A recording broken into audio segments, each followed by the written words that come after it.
was so passionate about social housing, I realised that nobody was listening to people with complex needs. So me and my husband sitting and living social housing.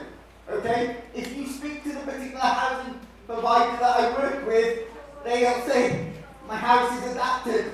It is not. Okay? For me to go and have a shower, I have to go and use a hotel. Okay? But they'll say the shower room is accessible. So rather than going with a begging bowl and saying, what can we do? Me and my husband sat down one evening and said, actually, we're going to start a cooperative that helps more and more cooperatives build like this. Stand with me and let's make a change. So we're a Swansea cooperative under development. About 18 months ago, the process was started in relation to applying to be a cooperative. The membership comprises of, at the moment, 7 young adults with learning disabilities and their families, and really came about because of their lived experience of starting to look at housing and realising how limited and quite poor those options were. There was a consultation exercise about 3.5 years ago with young people in Swansea with disabilities, and as a result we became really aware status quo wasn't acceptable anymore. And so we've been working with Compass just over 3 years, and about 18 months ago Swansea Local Authority started to come around the table, and I have to say they've been really supportive and really helpful. So essentially, Dream Home Swansea is creating a new way of living where young adults with learning disabilities can thrive and have a really genuine voice over where they live. So, rationale is twofold. You'll all be very well aware, I'm sure, that children and adults with learning disabilities face huge inequalities and disadvantage in their lives, all aspects of their lives, from health through to housing. And on top of that, of course, we've got some very high-profile examples of neglectful care settings at best and abusive at worst. Our vision is to create a new way of living where people with learning disabilities can thrive and have a voice, choice and control over where they live. So there's been really 2 components running alongside each other for about 18 months. One of the components is about establishing good governance and accountability, which I think is absolutely critical. So we've been developing with Compass who led us through this really. We've now got an independent chair who's got a health and housing background, and so we've got directors, key partners coming around the table, and we're just bottoming out what exactly people's roles and responsibilities are going to be. We've got a project plan, it's quite high level, but it's provided us with a clear focus of our priorities and what that looks like and the time scale to them. So that incorporates everything from revenue, bidding against different pots of capital, the design and the building components through to the social media elements. Alongside all of that, the drier stuff has been a really critical bit, which is building the friendships of the young people who are here today. So what we did was we bid against the Western Wall Transformational Fund, and from that we had 2 pockets. We were able to set up a friendship group, so the young people are able to meet on a monthly basis, and there's a program of events. So their friendships and their independent living skills have all been developed. So, you know, obviously with the intent that they have that sort of good peer support and that they develop their resilience. So lastly then, we had funding to appoint a coordinator. It became quite apparent that this is really complicated, really time consuming, and we needed somebody who got the skills that we hadn't around the table. Somebody who wasn't a parent or a carer, but somebody who could step into that place, be inspirational, be motivational, work with our young people and do things really differently. I should say the young people interviewed and chose.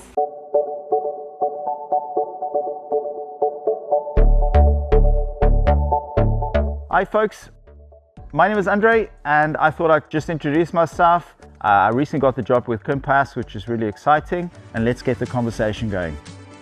Cheers, take care.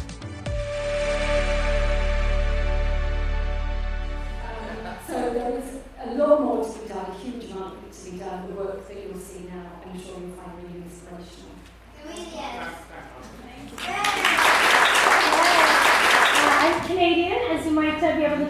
the accent, but I live in Swansea now. And I'm a singer-songwriter, but I've also been working with a company in Toronto called Dramaway, facilitating arts classes for adults with additional needs.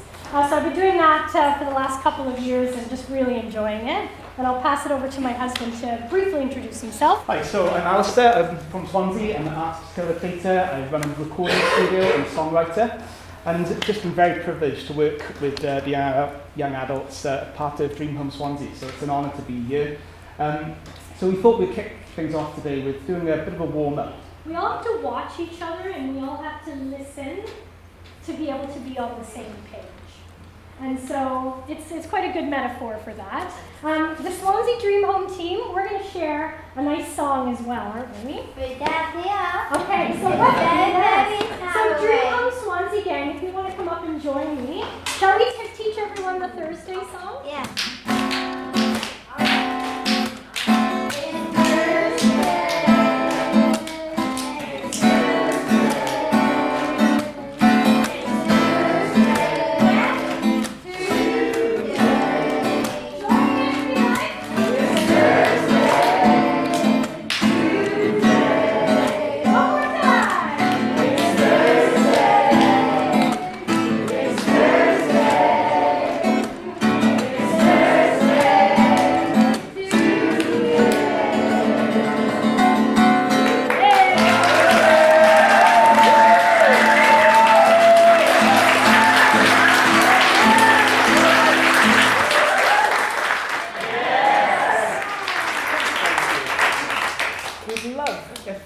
Dream Home team would like to share some of their proudest achievements. My name is Ellie Richardson.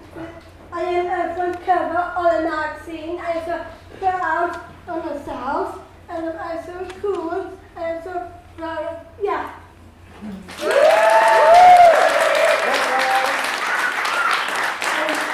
I actually won the Annual Servant of the Year award within Gower College. So this is my beautiful award. This I did in college cheerleader when I was into the cooking competition.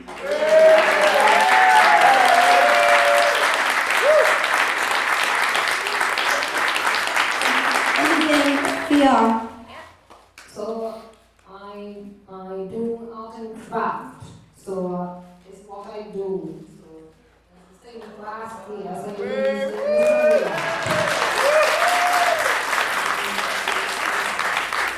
Where did you win this? Sheffield. Sheffield. For what? Swimming. Swimming. Actually for family together, below dream. So yeah.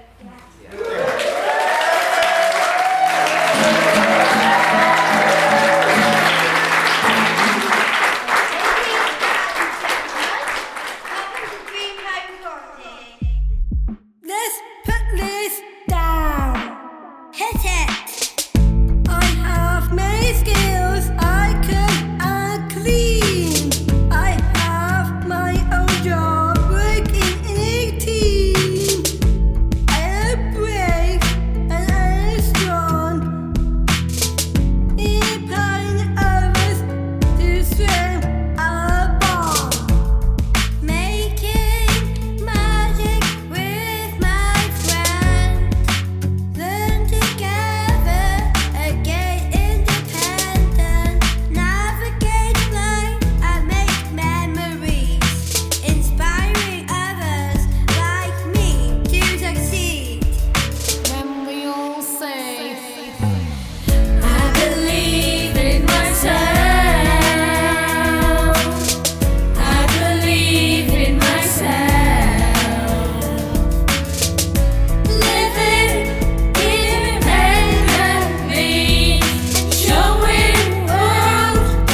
respect another's needs.